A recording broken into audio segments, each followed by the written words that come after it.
Going to show you the another side of the civil lines area where the water has started entering inside the residential premises as well. This is the picture which we are going to show you on the screen of the CNN News 18, where you can see that the shoulder level is what we can say is something which is seen at this particular place. In fact, the water has entered inside this particular residence. In fact, the vehicle as well which has been parked is submerged in water. Fortuner is what we can see. There are other people as well who are part of this particular locality. They are facing the trouble. Nobody is in fact able to move beyond a particular point. On the left hand side you can see that there is owner of a particular shop who is forced, because there is water inside his shop which has come overnight, so he is forced to remove all the item, all the belongings of his shop outside the safest place available, which is very limited place. We are also joined by one of the person who has his office at this particular place. I would urge my camera person to take the voice of this particular gentleman. Sir, ये civil line इलाका है, आपका यहाँ पे घर है, office है या क्या? सर ऑफिस है। अच्छा, किस चीज का ऑफिस है? Cable internet. अच्छा, हाँ जी। कब से पानी यहाँ पे घुसा है? ये सुबह 5 बजे। सुबह 5 बजे 5 बजे से लेके भरना चालू हुआ और पूरा भर गया। अंदर लाइट आ रही है, क्या स्थिति अगर आप बता? सर अभी काट दी लाइट। अभी काट दी लाइट। कितना अंदर, क्या घरों में? नहीं, यहाँ तक भर गया सर। घर के अंदर भी गया? घर के अंदर भी गया। गाड़ियाँ डूब गई हैं, जितनी गाड़ियाँ देख रहे हो सारी डूब गई हैं।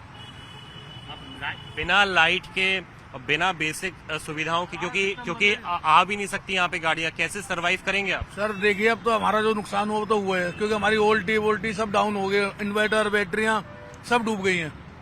अब जब तक ये पानी खत्म नहीं होगा, जब तक क्या करेंगे? निकालेंगे, नए लाएंगे सारा कुछ। आपको लगता है ये स्थिति जो है अभी दिल्ली में वो जल्द से जल्द सॉल्व होती हुई आपको दिखाई पड़ रही है? ऐसा कुछ नहीं है, यहाँ तो हर साल मतलब पानी थोड़ा सा आता है और ये भर जाता है। और ये तो तब स्थिति है जब दिल्ली में पिछले 24-48 घंटों में कोई खास बारिश ही नहीं हुई है। ये पीछे से पानी छोड़ा गया, ये पानी यहाँ पीछे का आया हुआ, यहाँ भर गया। कोई ऑप्शन है? मुझे पता है कि आप लोग बड़ी परेशान स्थिति में हैं, क्या करेंगे ऐसे में? कोई ऑप्शन नहीं है, ये तो कह रहा हूँ ना, हर साल की हमें दिक्कत है, हर साल। भाई ये लगा लो कि इस बार कुछ ज्यादा ही हो गया, ये तो पानी तो हमारे ऑफिस में घुसता ही है, हमें हर साल का नुकसान भरना ही पड़ता है। हर साल जितनी बारिश होती है, यहाँ पानी, थोड़ी सी बारिश होगी पानी भर जाता है यहाँ। डर किस चीज का और ज्यादा है? क्योंकि हालांकि लाइट आपने बताया कि काट दी गई है, लेकिन इलेक्ट्रिक्यूशन हो सकता है, आपके फोन वगैरह चार्जेस भी नहीं? फोन भी है हमारे, सब कुछ है। अब अंदर अब सारा हमारा सिस्टम है, वो सारा है करंट पे, मतलब जितना भी सामान है इलेक्ट्रॉनिक सामान है सारा। सारा खराब, बिल्कुल डेड हो गया। नाना करते हमारा नुकसान हुआ है करीब 4 से 5 लाख रुपए का। चलिए, बहुत शुक्रिया हमसे बात करने के लिए। अपना ध्यान भी रखिए, आप भी रिस्क पे हैं। So this is the kind of risk which is being taken, which is being observed and experienced by the people who are a resident of this particular locality.